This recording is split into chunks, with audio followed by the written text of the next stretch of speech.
Konnichiwa, what's up, people? My uploads have lately all been about chess, so I want to switch gears here for a second. See, I'm going to Japan in like 2 weeks or so. Good. It's gonna be amazing. I'll of course be like vlogging and stuff. I'm planning to do it in like bite-sized pieces. So, for example, we'll be doing one of those nature walks that I usually do, but in Japan.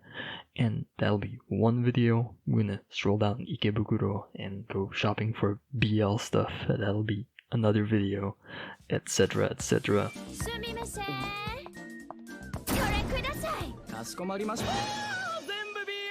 Those won't be out for a while, but I'll try to use my YouTube community page to upload, pictures and stuff so that you can follow along in real time if you're interested. On that note, I've been practicing Japanese a lot more recently, so I figured why not put some of that knowledge out there. So today, you'll be receiving a lesson from none other than me. I say that as if I have a PhD in Japanese studies, but really, I'm just a Japan-obsessed weeb, so please don't bash me in the head with your N1 certificate if I get something wrong.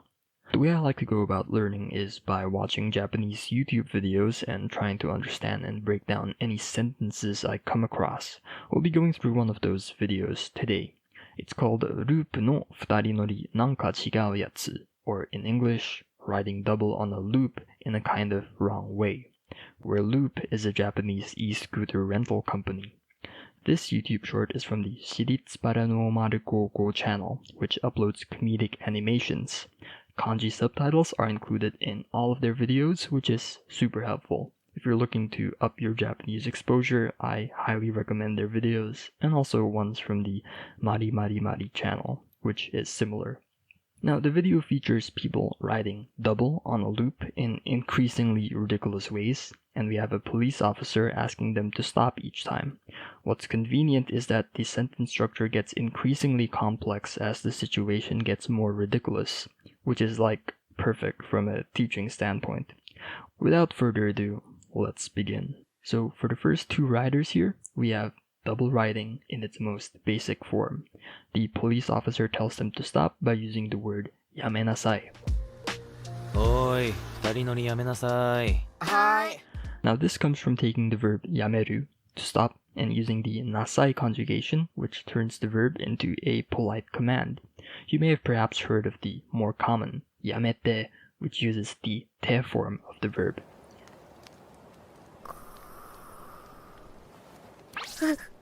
やめてよ。 Yamenasai is simply a more polite version of that. We may introduce a direct object with the o particle, which indicates what we want this person to stop doing. For example, 動きをやめなさい. Stop your movement.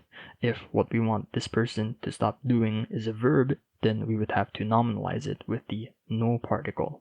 For example, 走るのをやめなさい.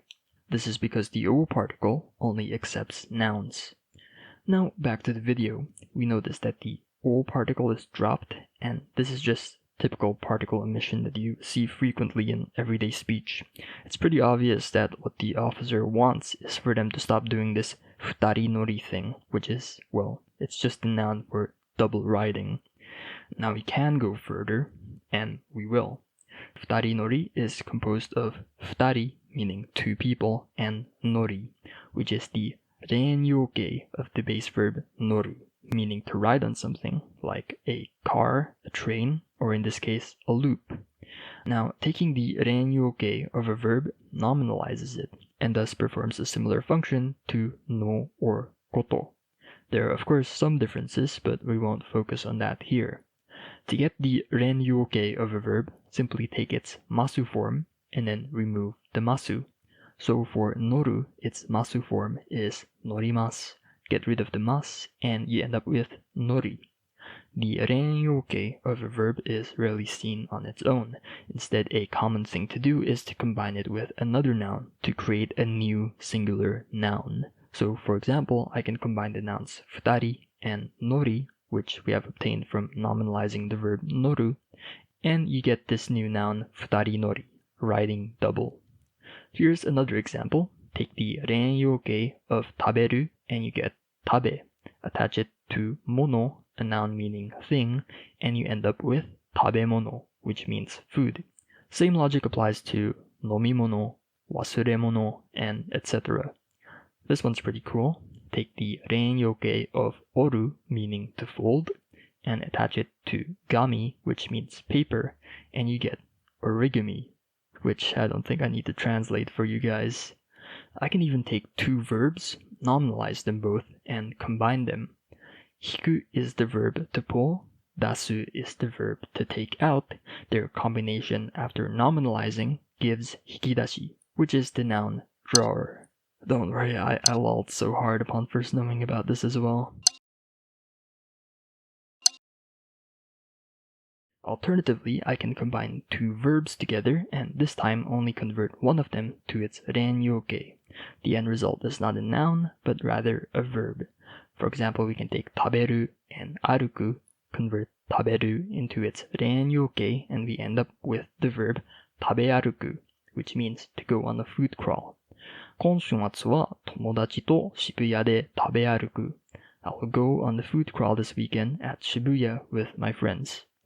Now, since 食べ歩く is itself a verb, we can try to get its renyoke. The masu form is 食べ歩きます. Take away the mas and you get 食べ歩き, the nominalized form of to go on a food crawl. In other words, just the noun food crawl. 私は食べ歩きが好き. I like food crawls. Alternatively, you can get to 食べ歩き by combining 食べ and 歩き, the renyokes of both 食べる and 歩く, just like we did with hikidashi. Notice that we're only one sentence in, and we've already learned so much by dissecting this one sentence, which, let me remind you, is the simplest sentence out of all of them, by the way. I initially wanted to dissect every sentence and put it all in one video, but it's perhaps best to cover each sentence separately, so I guess you'll just have to wait till I return from Japan for the rest. And so, for now, I say sayonara.